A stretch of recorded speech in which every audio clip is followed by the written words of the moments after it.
मायूसी का सामना करना पड़ा। वह इसके बाद लगातार डिप्रेशन की स्थिति में ग्रस्त हो रहा था। अमेरिकन कंपनी अब उसके रॉयल्टी पर भी ब्रेक लगाने में सक्षम थी। यह उस कंपनी का नियम था कि जिसे भी वह रॉयल्टी देंगी, उसे हर 3 साल बाद रिन्यू करवाना होगा, जिसके लिए उसे अग्रीमेंट के कागजात दिखाने होंगे। वह अब कागजात ढूंढते हुए हार जाता है। उसे इस बात का डर रहता है, अब उसे रॉयल्टी नहीं मिलेगी। उसकी कंपनी में बनने वाले खिलौने भी इतने नहीं बिक पाते थे कि अपने घर खर्च को संभाल सके। उसने सोचा कि अब वह कंप्यूटर में सेव फाइल में से समझकर वैसी डॉल को बनाएगा ताकि उसकी कमाई हो जाए। तकरीबन 2 से 3 महीने उसने घर में न जाने का फैसला किया। उसने अपना फैसला अपनी पत्नी को बता दिया था। 3 महीने में उसे अमेरिकी कंपनी से मैसेज आ गया था कि वह उसे अब रॉयल्टी नहीं दे पाएंगे। ये फैसला उसके लिए हैरान कर देने वाला नहीं था, क्योंकि इस निर्णय से वह पहले से ही वाकिफ था। अपनी कड़ी मेहनत के बाद उसे अपने कार्य पर सफलता मिली। उसने वह खिलौना बना दिया। खिलौने में आधुनिक वक्त के मुताबिक कुछ नए तकनीक का भी इस्तेमाल किया गया था। अपने परीक्षण में सफल होने के बाद विक्रम बेहद खुश था। इतने महीने के मेहनत के बाद विक्रम अपने घर जा रहा था। उसका बच्चा भी उसके इंतजार में राह देख रहा था। विक्रम अपने घर की ओर निकलते हुए विक्रम ने खुद से बनाया हुआ खिलौना अपने बच्चे के लिए ले जाना मुनासिब समझा। 6 विक्रम ने सोचा कि अब उसकी जिंदगी बदल जाएगी। वह फिर से खुशी भरा जीवन व्यतीत करने लग जाएगा। लेकिन उसे क्या मालूम था कि यह खिलौना उसका वर्तमान एक बुरे लम्हे का आगाज होगा। जैसे ही वह गाड़ी में उस खिलौने को लेकर बैठा, उसके साथ अजीब घटना घटित होने लगी। गाड़ी का पेट्रोल अचानक से पूरा खत्म हो गया। गाड़ी स्टार्ट भी नहीं हो पा रही थी। कार के गेट खुद ब खुद बंद हो गए। उसे घुटन महसूस हो रही थी। खिलौने में से अजीब से हंसने की ध्वनि आ रही थी। ये हंसी की आवाज़ विक्रम के कानों में दर्द पैदा कर रहा था। वह हो चुका था। जब उठा तो खुद को अपने घर के बाहर पाया। उसके रोंगटे खड़े हो गए। वह घबराया हुआ था। वह डॉल लेकर जल्दी से अपने कमरे की ओर भागा। उसे ऐसे देखते हुए विक्रम की पत्नी डर गई थी, और बच्चे ने हाथ में डॉल देखी तो वह भी अपने पापा की तरफ नन्हे कदमों से दौड़ा।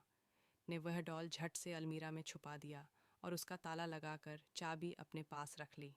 उसने यह सब होने के बाद तुरंत कंपनी के मैनेजर को फ़ोन किया और उस खिलौने को बनाने से रोकने को कहा। अगले दिन वह अलमीरा में उस डॉल को निकालकर समुद्र में डालने का सोचने लगा। लेकिन जैसे ही उसने अलमीरा खोला, वह हैरान रह गया। अलमीरा में वह डॉल नहीं थी। वह चिंतित हो गया। वह जल्दी से तेज रफ्तार में भागा। वह अपने बच्चे को ढूंढ रहा था।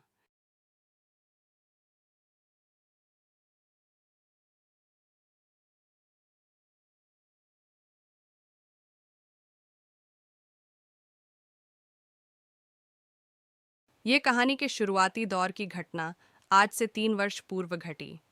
विक्रम रघुवंशी और उसका दोस्त साहिल ने अपनी एक खिलौने बनाने वाली कंपनी खोली थी।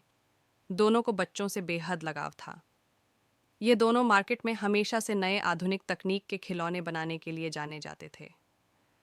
भारत का सबसे पहला रिमोट कंट्रोल हेलीकॉप्टर खिलौना ही इजाद किया था। उस वक्त कंपनी में मीडिया के जमावड़े की तैयारियां चरम पर थीं। कारण यह था कि विक्रम और साहिल की कंपनी ने एक अलग खास खिलौने का आविष्कार किया था। इस खिलौने की खासियत यह थी कि यह खिलौना मात्र एक मामूली खिलौना नहीं, बल्कि बच्चों को लुभाने का जरिया था। खिलौना बच्चों से बात कर सकता था। उसके सभी जवाब उस खिलौने के डेटाबेस में मौजूद रहते। इसे एक तरह का यह खिलौना बच्चों से बात कर सकती थी, उनके साथ खेल सकती थी। ये खिलौना वह सब काम कर सकती थी जो बच्चे अपने दोस्तों के साथ करना पसंद करते हैं, अर्थात खेलना, कूदना, उनसे बातें करना। उसी दिवस विक्रम की बातें अमेरिका के एक टॉय कंपनी से बातचीत हो रही थी। विक्रम ने अपनी कंपनी के इस खिलौने के अधिकार को अमेरिका कंपनी को ऑनलाइन बेच दिया। यह बात उसने साहिल को नहीं बताई थी। अगले दिन मीडिया साहिल और विक्रम से इस खिलौने के बारे में बात कर रहे होते हैं। ये फंक्शन में वह इस खिलौने की टेक्नोलॉजी को विस्तार रूप से समझा रहे होते हैं। इस इंटरव्यू और लॉन्च इवेंट का प्रकाशन पूरे विश्व भर में हो रहा होता है। भारतीय समय अनुसार जब शाम का समय प्रगति पर था, उसी वक्त से एक खबर आई जिसके तहत साहिल थे ताकि वह उन कागजात को अपने पास संभाल सके। इसी कागज को दिखा के ही उसे अमेरिका की कंपनी ने रॉयल्टी देने का वायदा किया था। वह कागजात ढूंढने लगा। ऑफिस से सभी कर्मचारी चले गए थे। उसे वह कागजात ढूंढने में काफ़ी समय लग रहा था। वह कभी कंप्यूटर के टेबल पर ढूंढता तो कभी कागजात सभी तहखाने में ढूंढता। लेकिन उसे हर बार निराशा मिली। उसने कागजात को ढूंढने के लिए हर दिन अपने ऑफिस के कार्य के बाद प्रयत्न किया, परंतु हर बार की तरह उसे इस बार भी मायूसी का सामना करना पड़ा। वह इसके बाद लगातार डिप्रेशन की स्थिति में ग्रस्त हो रहा था। अमेरिकन कंपनी अब उसके रॉयल्टी पर भी ब्रेक लगाने में सक्षम थी। यह उस कंपनी का नियम था कि जिसे भी वह रॉयल्टी देंगी उसे हर 3 साल बाद रिन्यू करवाना होगा, जिसके लिए उसे अग्रीमेंट के कागजात दिखाने होंगे थे ताकि वह उन कागजात को अपने पास संभाल सके।